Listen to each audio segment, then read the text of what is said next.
हर कस्बा, हर ढाणी, हर गांव आपकी समस्या को सुनने मैं आ रही हूँ NBSC न्यूज के साथ। अगर आपकी भी कोई समस्या है, आपके गांव की समस्या हो या आपकी समस्या हो, समस्या आपके सरपंच की हो या आपके प्रधान की हो, या कहनी हो कोई बात जो सीधी पहुंचे सरकार तक, वो बात पहुंचाने के लिए मैं आ रही हूँ आपके पास। नीचे दिए गए नंबर पर संपर्क करें और सीधा मुझसे कांटेक्ट करें या फिर आप मुझे मेल करें। मैं सुनूंगी आपकी समस्या NBSC न्यूज के साथ। समस्याएं सुनते सुनते हम आ पहुंचे हैं रुंडल गांव में। यहाँ जानेंगे कि आखिर में यहाँ पर कौन सी ऐसी समस्याएं जिनका हल अभी तक नहीं हुआ है, क्योंकि जहाँ से मैं मानपुरा माचेड़ी से मैं आ रही हूँ वहाँ पे काफी सारे लोगों ने अपनी अपनी समस्याएं बताई, लेकिन अब जानते हैं कि क्या इस गांव में भी सेम वैसी ही प्रॉब्लम्स हैं। सर क्या नाम है आपका? मेरा नाम मैडम राम सिंह शेखावत है।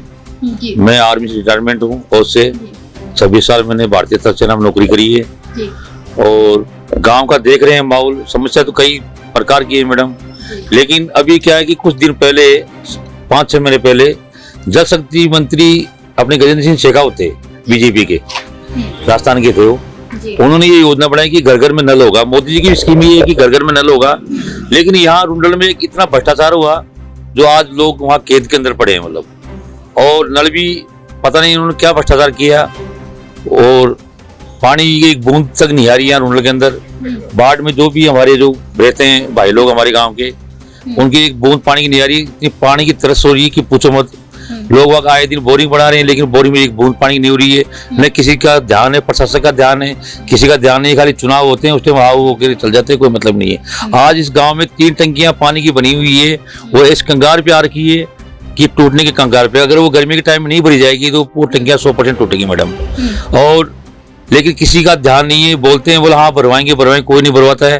टंकियां बिल्कुल नहीं बनी हुई है। तो ये मान लो कल अगर क्रैक हो जाएगी और हो जाएगी, नुकसान हो जाएगा, तो ये गवर्नमेंट का नुकसान होगा ना। तो इस पर ध्यान बिल्कुल ही नहीं है। पानी एक बहुत जरूरी है मैडम।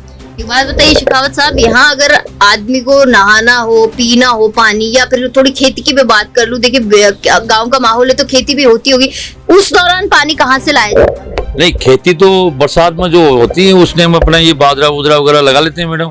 भाई गेहूं की खेती तो यहाँ कुछ नहीं होती है। रुंडल में 30% खेती होती है। कुछ एक सीमा है हमारी गोना की, सापरा तहसील पड़ती है, उधर थोड़ी अच्छी बारिश हो, वहाँ पानी का लेवल थोड़ा बढ़िया है, तो वहाँ से वो थोड़ी बहुत हो जाती है पैदा। बाकी इस हमारे जो बाढ़ है, बाकी 70% खेती रुंडल में बिल्कुल नहीं होती है। पूरा सूखा पड़ा है, बिल्कुल कोई वो नहीं है। गाँव में पानी की सप्लाई होती है, टाइम टाइम आता है पानी, ऐसी बात नहीं है। लेकिन जो हमारी 70% पब्लिक जो रहती है बाहर बाढ़ के अंदर, उनकी पानी की बहुत भयंकर समस्या है मैडम। काफी समस्या और किसी का ध्यान नहीं पहुंचा सकता। और अगर बात कर लें बिजली व्यवस्था की, वो कैसी है? बिजली भी अभी चरम सीमा पर थोड़ा बहुत आती है, लेकिन ऐसी बात नहीं, बीच में कटौती होती है, लेकिन इतनी कटौती नहीं है। बिजली का भी ठीक है। और सड़क की बात कर ले, स्वास्थ्य की बात, सड़क का तो मैडम बढ़िया है, सड़क का भी कोई नहीं है। स्वास्थ्य की बात है तो हमारे गांव में एक चिकित्सालय है, और डॉक्टर का भी साल भर हो गया, किसी का आ ही नहीं रहा, डॉक्टर बैठ नहीं रहा। पता नहीं क्या चक्कर है, क्यों नहीं आ रहा है। कोई बोलता हम कोशिश कर रहे हैं, हम ला रहे हैं, लेकिन अब तक तो कोई आया नहीं मैडम। कोशिश करने वाली क्या बात होती है? ये तो गाँव के जो सरपंच हैं, जो MLA हैं गाँव के, हमारे जो यहाँ से जीत के जा रहे हैं, उनका है। ये तो बदावित वही कर, हम तो बोलते थे भाई ऐसी समस्या, तो ध्यान कोई देता नहीं। 1 साल से ही नहीं जागे तो अब क्या जाग जाए?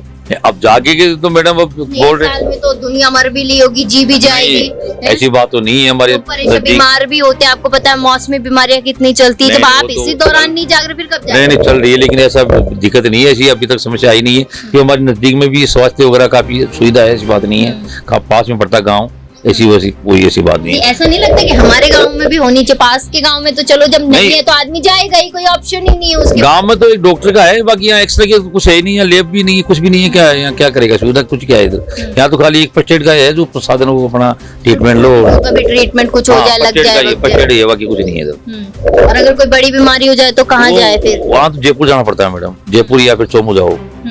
यहाँ गांव में ऐसी वो नहीं, सुविधा नहीं बिल्कुल। स्कूल का कहाँ तक है, कितने स्कूल है? 8 सेकेंडरी है, 8 सेकेंडरी स्कूल है गांव के अंदर। एक संस्कृत की है, ये 2 स्कूल है। उसके बाद फिर बाहर जाएं बच्चे पढ़ने के लिए। 11वीं के बाद मैंने सुना है कि ये सरपंच भी यहाँ पे बातें सुनते नहीं है लोगों की, ऐसा? नहीं, सरपंच तो बात क्यों नहीं सुनते, जो काम हो रहा है वो तो जो आगे से बजट आता है वैसा काम हो ही रहा है, ऐसी बात नहीं, सरपंच की कोई गलती नहीं है इसके अंदर। नहीं, आगे सड़कों को लेकर भी कहा गया, सड़कें ठीक नहीं है, नहीं, पानी नहीं है, कभी सरपंच के पास जाते तो सरपंच बातें नहीं सुनता। नहीं, ऐसे नहीं, इस रूल के अंदर तो आज तक तो कोई शिकायत हुई नहीं है, सरपंच बढ़िया काम कर रहा है, अच्छा कार्यकाल हो रहा है इनका, अभी 5-7 महीने हो रहे हैं उनकी, बढ़िया कार्यकाल है सरपंच का। अगर आपसे पूछा जाए लोकसभा चुनाव संपन्न हुए हैं, हाँ। आपने किसको सपोर्ट किया है, कमल के फूल को या फिर हाथ? नहीं, हम तो देखो मतलब पहले शुरू से ही बीजेपी के थे, लेकिन अभी कुछ दिनों से हमारा कुछ ऐसा हो गया, हम मतलब कि हम थोड़ा दूर ही है इनसे, पार्टियों से।